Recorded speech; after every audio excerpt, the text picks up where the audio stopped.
Lestari, salah satu peserta dari batch ke-17 untuk siap jadi HR staff.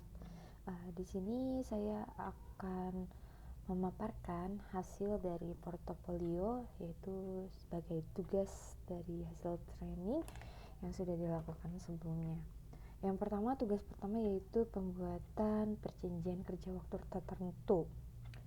Ya, jadi dari kasusnya yaitu di mana perusahaan PT MSDM Coffee Bahagia sebagai salah satu perusahaan F&B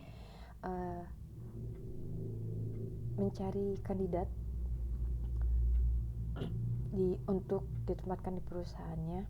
Nah, untuk terkait perjanjian kerja waktu tertentu atau PKWT ini harus ada nomor di sini sebagai nomor dokumen, harus mencantumkan. Kemudian ada tanggal di sini adalah tanggal untuk pembuatan dokumen. Kemudian juga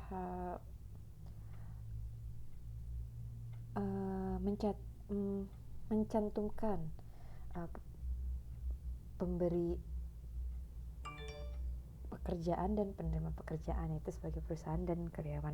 Kemudian untuk isi dari PKWT tersebut, di mana diantaranya yaitu kapan dokumen ini dibuat itu harus ditampilkan dan di mana. Kemudian harus ada pihak yaitu pihak keduanya, yaitu dari pihak pemberi kerja dan penerima kerja.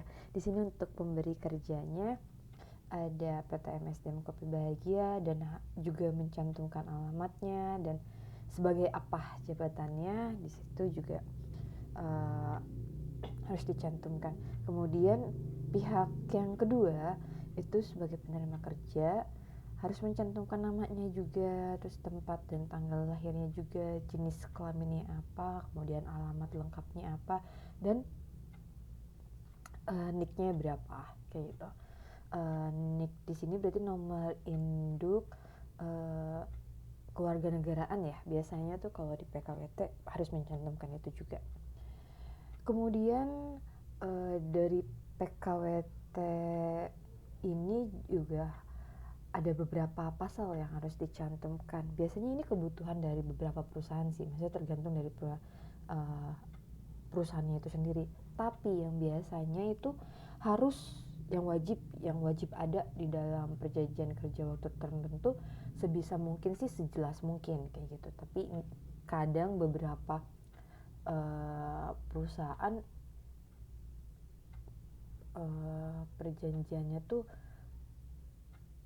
menyeluruh gitu, jadi secara all nggak begitu terlalu detail. Untuk pasal 1 biasanya kesepakatan kerja untuk waktu tertentunya bagaimana, kemudian membahas mengenai hak dan kewajiban dari para pihak, yaitu hak dan kewajiban dari pemberi kerja dan penerima kerjanya itu seperti apa.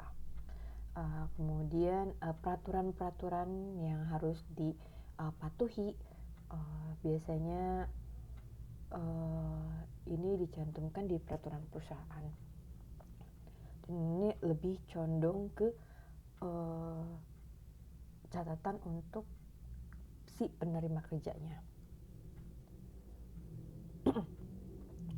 Kemudian pekerjaan di dalam PKWT ini harus dideskripsikan pekerjaan dari penerima kerja itu sebagai apa, tugasnya bagaimana, dan lokasi dan penempatannya di mana.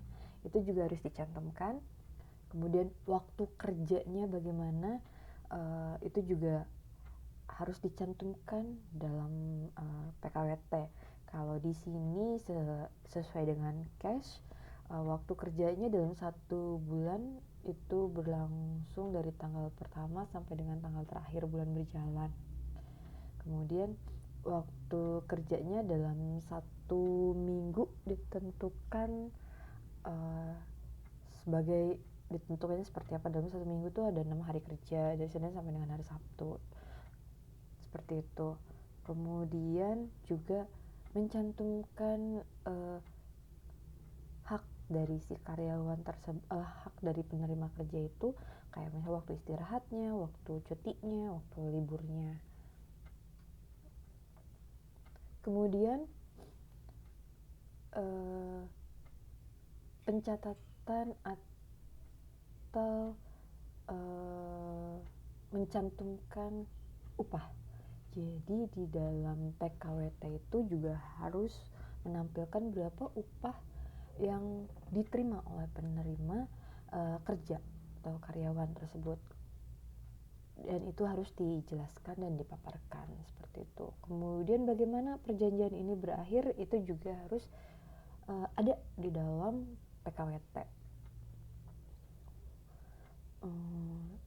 Dan tata tertib perusahaan dan sanksi sebagainya. Kemudian yang terakhir, yang biasanya sebelum penutupan, permasalahan mengenai bagaimana proses ketika terjadi perselisihan. Jadi di dalam kontrak kerja itu atau PKWT itu harus ada pasal yang menjelaskan penyelesaian perselisihan dalam hubungan kerja.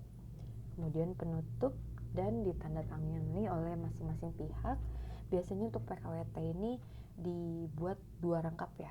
Jadi yang rangkap satunya untuk perusahaan, yang rangkap satunya lagi untuk karyawan yang dipegang, dan masing-masingnya harus menempelkan materai. Kalau untuk perusahaan berarti materainya ditempelkan di bagian karyawannya. Kemudian kalau untuk karyawan maka materainya ditempelkan di perusahaan, seperti itu. Oke, untuk yang kedua yaitu terkait perhitungan upah. Nah, ini untuk perhitungan upahnya, dimana gaji pokoknya itu dari cash itu 10 juta. Saya jelaskan dari atas tuh. Dari Kang Coding, kemudian nicknya berapa, jabatannya sebagai Project Talk Manager, dan ini untuk perhitungan upah periode di bulan Desember tahun 2020. Dimana di bulan Desember ini untuk periode upah ini hari kerjanya 25 hari karena terhitung dari tanggal 26 November sampai dengan 25 Desember. Jadi perhitungan absensinya seperti itu.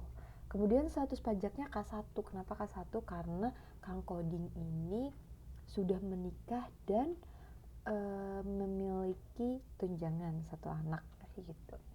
Berapa sih pendapatannya? Gaji pokoknya itu dia sebesar 10 juta, kemudian ada tunjangan jabatannya sebesar 3 juta, dan tunjangan hariannya itu sebesar 25.000 per hari. Maka kalau misalnya ada 25 hari, jadi 625.000.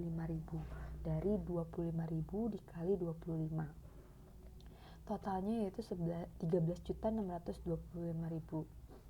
Lalu ada potongan, yaitu potongannya terkait BPJS Kesehatan sebesar 100.000, BPJS Ketenagakerjaan 300.000, dan pajak PPh 21 sebesar 885.000, dengan total jadi potongannya sebesar 1.280.500. Jadi total upah yang diterima oleh Kang Coding di periode Desember ini sebesar 12.416.500. Nah, untuk melihat perhitungannya, kita lihat dulu. Untuk perhitungan PPh-nya,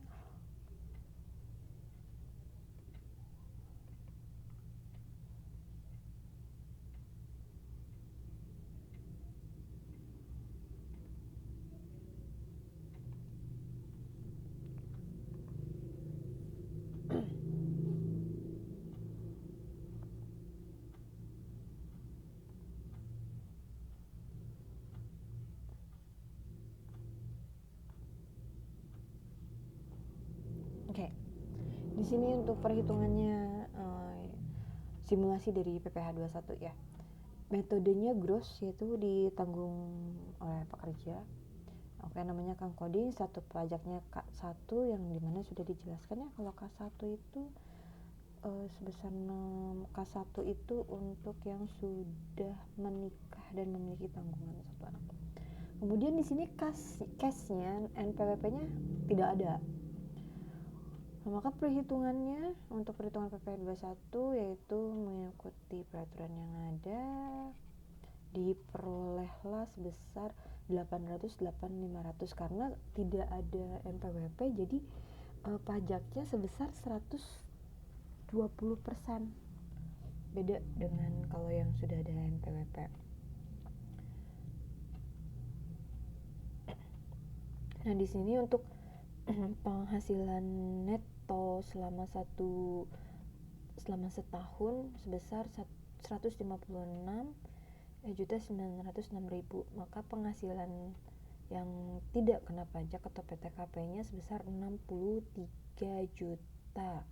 63 juta itu dari sini ya, PTKP udah ketentuannya. Ini ambilnya dari sini. Nah, maka untuk penghasilan kena pajaknya terhitung karena dia 93.900.000, maka perhitungan PPh-nya bagiannya ini berarti ada kena tarif 15%-nya. Yaitu cara menghitungnya 5% ini dikali dengan 60 juta. Jadi nilai maksimal dari 5% 60 juta, maka ditemukan 3 juta. Lalu 15%-nya sisanya sebesar 33.900.000 dikali 15% dan ini hasilnya. Maka kalau misalnya kalau ada NPWP pajaknya 673.750 per bulannya, tetapi karena tidak ada NPWP jadi sebesar 8.500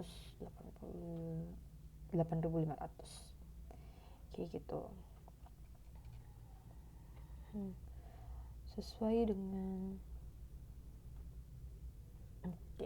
ini untuk slip gaji. Kemudian pembuatan draft untuk lowongan pekerjaan.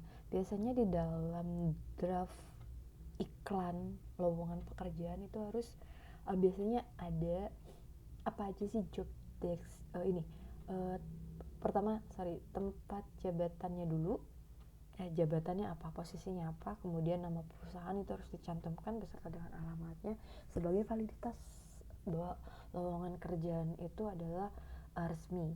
Kemudian biasanya di dalam iklan lowongan pekerjaan memaparkan mengenai pekerjaannya atau job desk-nya itu apa saja, kemudian tanggung jawab pekerjaannya itu apa saja, dan keahlian yang harus dimiliki itu apa aja, dan kualifikasi itu juga wajib dicantumkan laki-laki atau khusus laki-laki aja kah, khusus wanita aja atau bisa keduanya, dan pendidikan juga biasanya mencantumkan waktu bekerjanya itu bagaimana kayak gitu, dan beberapa dan harus dikirim kemana lowongan CV atau orang yang ingin melamar pekerjaan itu harus dicantumkan juga. Tapi kalau melalui situs atau website biasanya perusahaan sudah bekerja sama, biasanya langsung bisa open dari situ. Dan yang terakhir adalah rencana pelatihan, yaitu cara dalam kegiatan learning and development, yaitu mengembangkan skill dari karyawan-karyawan. Nah, ini saya buat untuk bagan rencana pelatihannya. Karena ini perusahaan F&B dan biasanya lebih condong kepada marketing ya, untuk peningkatan sales juga, jadi saya pilih salah satunya mengenai itu. Nah, apa aja sih pelatihannya gitu kan untuk meningkatkan skill dari karyawan tersebut, yaitu pertama tentu hal-hal yang dasar mengenai sosialisasi terkait prosedur operasionalnya bagaimana, instruksi kerjanya gimana, dan standar kerjanya kayak gimana. Dan juga business manner dan excellent service. Selain hard skill, soft skill juga penting dalam pengembangan skill karyawan. kemudian training pengenalan produk, training personal branding, building sales, dan strategi marketing. Ini yang saya pilih. Mungkin itu aja dari tugas saya yang bisa saya sampaikan. Mohon maaf apabila ada kekurangan. Jika misalnya ada kekurangan dalam perhitungan, saya berharap dan besar harapan saya bisa dapat dikoreksi. Mungkin itu aja. Terima kasih. Salam.